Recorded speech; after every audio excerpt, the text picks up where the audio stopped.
சிறந்தது ராணி தேவி. இவர் ஒரு ராணி தான் வீட்டில். இவர் ஒரு ராணி தான். இல்லறத்தில் இவர் சிறந்த இல்லார். இல்லறத்தில் இவர் சிறந்த இல்லார். மருத்துவ குறிப்பிலும் சரி, சமய கலையிலும் இவரை விஞ்ச ஆள் இல்லை. இவரை விஞ்ச ஆள் இல்லை. எப்போதும் புன்சிரிப்பு இவரின் அடையாளம். எப்போதும் இவர் புன்சிரிப்பு இவரின் அடையாளம். குறிப்பாக என்னை பாராட்டுவது புகழ்வதிலும் இவருக்கு தனி அலாதி பிரியம். எப்போதும் என்னை புகழ்கொண்டே இருப்பார். ஏதாவது ஒரு வகையில் என் தாய் என் குழந்தைகளுக்கு மருத்துவ குறிப்பு சொல்வார்கள். ஆனால் என்னுடைய முதல் குழந்தைக்கு பேர குழந்தைக்கு இவர்கள் தான் மூத்த பாட்டியாக இருந்து எல்லா மருந்து பிள்ளை மருந்து எல்லாம் செய்து கொடுத்தார்கள். இந்த நேரத்தில் அதை நினைத்து சொல்லி பெருமைப்படுகிறேன். ஆச்சரியம் கொண்ட ஒரு செயல் இவரிடம். தானத்தில் சிறந்தது அன்னதானம்.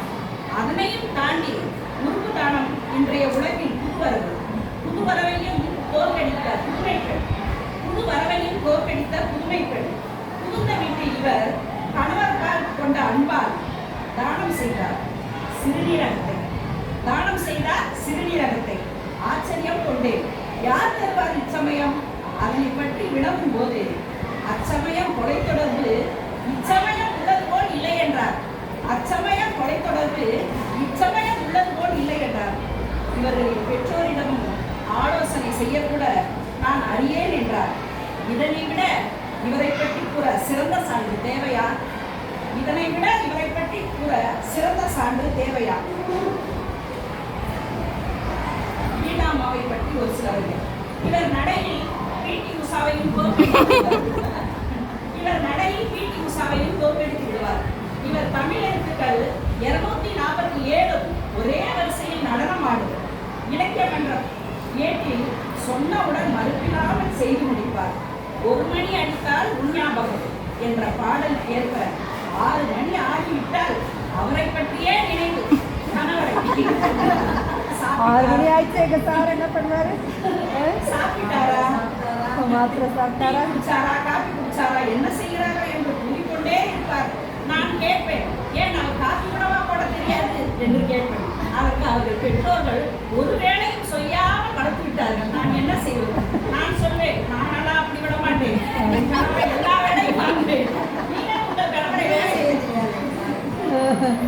நீங்கள் வளர்த்ததான் சரியில்லை என்று கூறிக்கொண்டே போவேன். என்ன செய்வது? நான் வேலை செய்து ஏறிவிட்டால் ஒருவேளை நம்ம வேலை செய்வது ஊரில் தான் நம்மளை வேலை வாங்குறான்னு நினைச்சுடுவாரு என்று மனம் போகாமல் போகிறார். ஏதாவது இட்லி செஞ்சு விடு, அது ஏதாவது சொல்லிக்கொண்டே இருப்பார்கள். எனக்கு கொஞ்சம் இதா இருக்கு, கடுப்பா இருக்கு இவங்க மேல.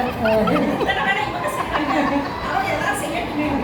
இல்லம்மா, காண்ட் ஆப்ரேஷன் பண்ணிட்டாங்க, முடியாது. சரி உங்களை மாதிரி இருக்கிறது பெரிய விஷயம் தான் அப்படின்னு பெருமைப்பட்டுக் கொள்வேன். கூறிக்கொண்டே அவருக்கு ஏதும் செய்கிறார், சாப்பிட தெரியாது என்று பரிதவிப்பார். இந்த தவிப்பு இனி வேண்டாம். இனி தன் ஆசைப்பட்டது போல தன் கணவருக்கும் தன் பிள்ளைகளுக்கும் வேண்டிய பணிகளை செய்து தங்கள் பிடித்த ஆன்மீகத்திலும் ஆரோக்கியத்திலும் தன்பால் கொண்டு மகிழ்ச்சியுடன் இன்றே வாழ வாழ்கிறேன். நன்றி, வணக்கம்.